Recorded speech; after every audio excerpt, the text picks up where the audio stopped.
Alors, on va enchaîner sur un autre retour d'expérience. Alors, on a le plaisir d'avoir avec nous la société Caps Data, Monsieur Didier Personic, et puis Bonjour. on va te trouver un micro. Voilà.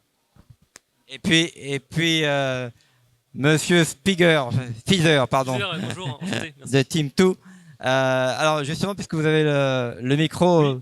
parlez-nous un petit peu de Team 2, s'il vous plaît. Alors bien sûr, Timto, c'est un studio d'animation français et indépendant qui a été créé en 2005 et qui a misé très tôt sur l'A&D et le pipeline pour réussir à être compétitif dans un marché international très tendu. Donc à l'époque, on était en concurrence avec la Chine et Attendez, je vais l'Inde. vous donner mon micro parce que celui-là, il fonctionne pas.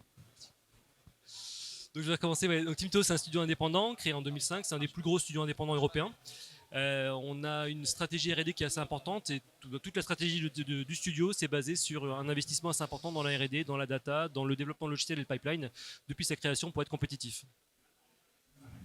Et Didier, deux, trois mots sur Capsata pour démarrer. Capsata est une société qui propose aujourd'hui d'implanter de l'IA dans des objets connectés pour améliorer la consommation énergétique de systèmes complexes.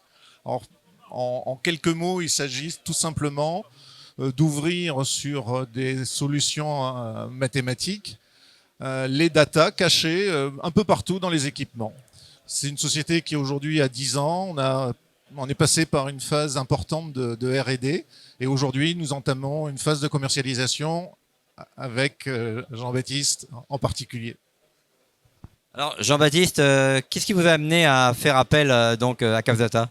Et pourquoi Capsata? Parce que bon, des fournisseurs de solutions, on va dire énergétiques, il y en a pas mal dans le marché. Oui, c'est une très bonne question en effet. Alors effectivement, je l'ai dit, on a une culture de la data à Timto depuis la création. On travaille beaucoup sur des questions d'intelligence artificielle liées à la production, au dispatch de calcul. Raison pour laquelle on voulait avoir cette approche-là aussi pour la partie salle serveur.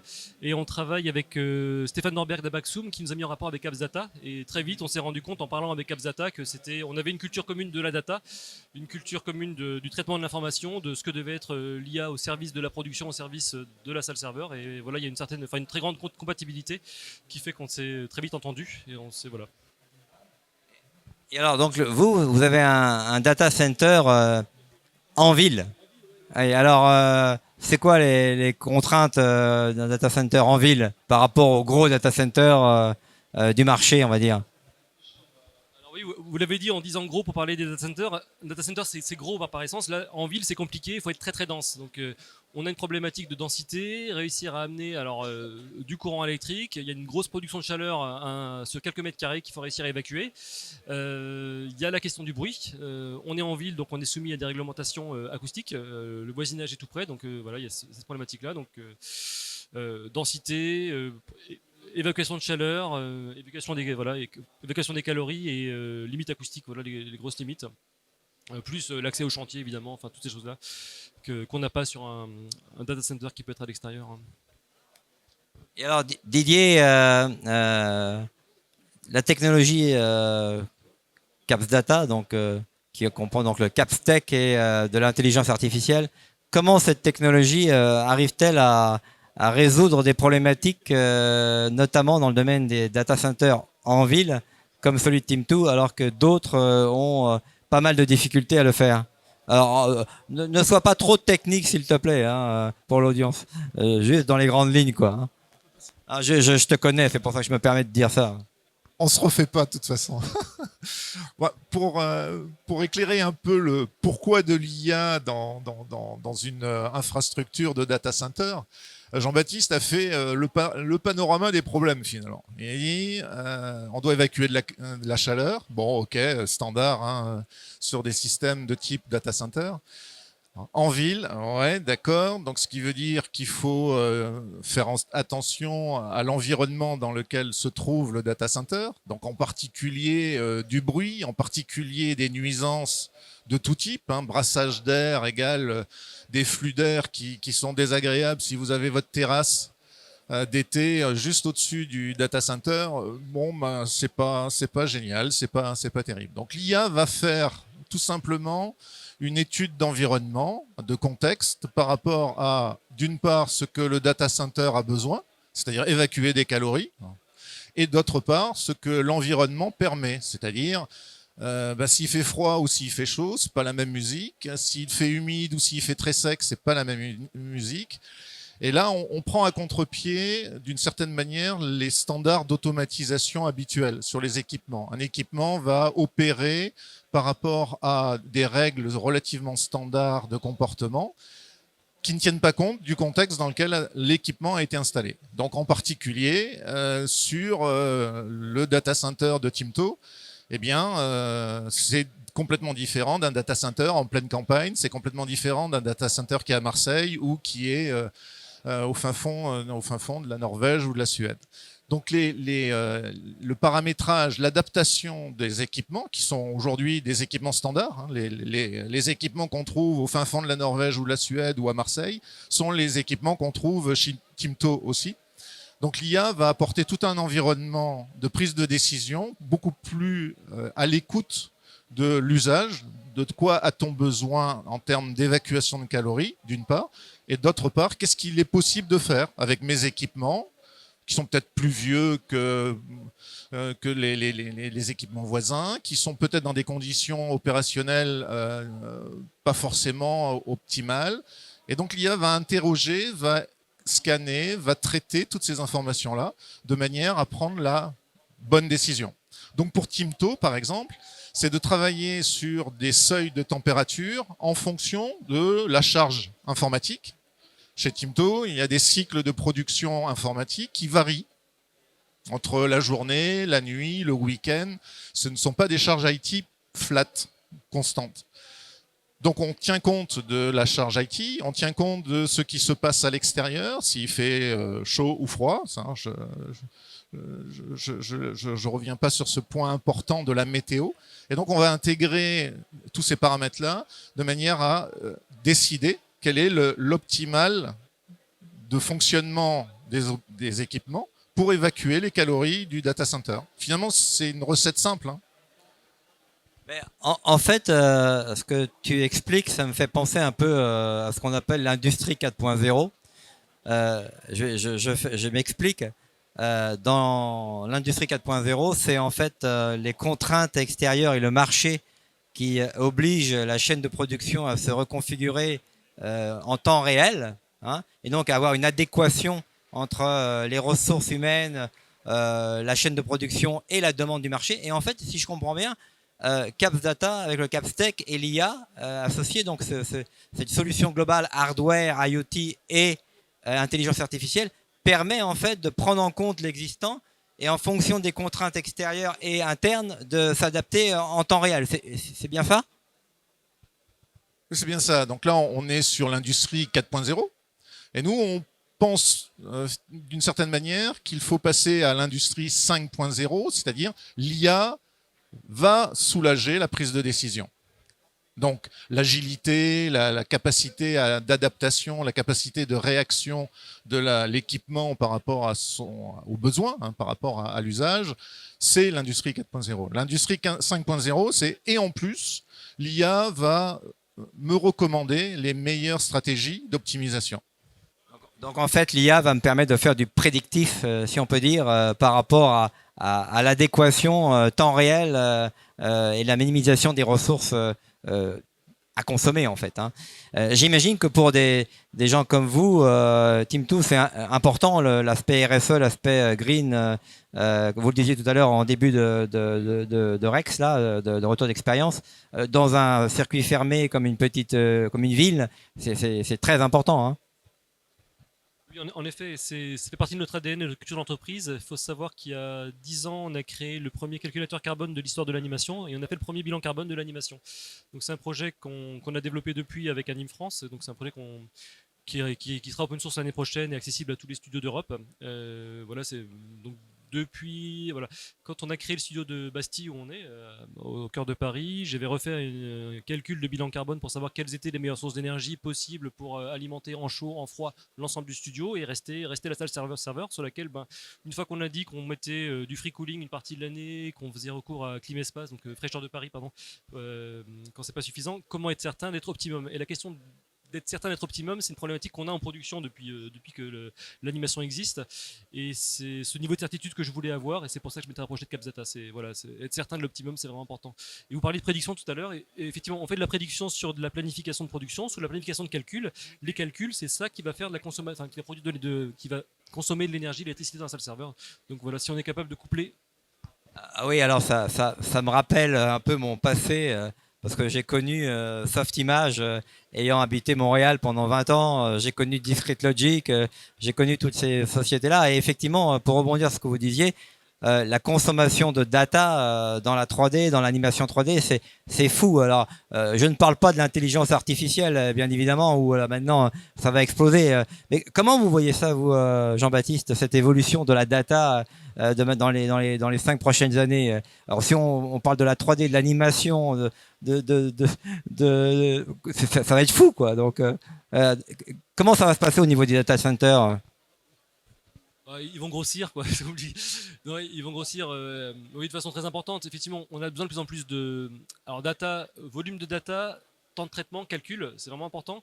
Ce qui arrive avec l'IA, c'est aussi beaucoup de traitement et beaucoup de data, et on va se retrouver avec des volumes qui vont littéralement exploser par rapport à ce qu'on a et qui a été ces 10 dernières années, pour nous en tout cas, sur une croissance plutôt linéaire.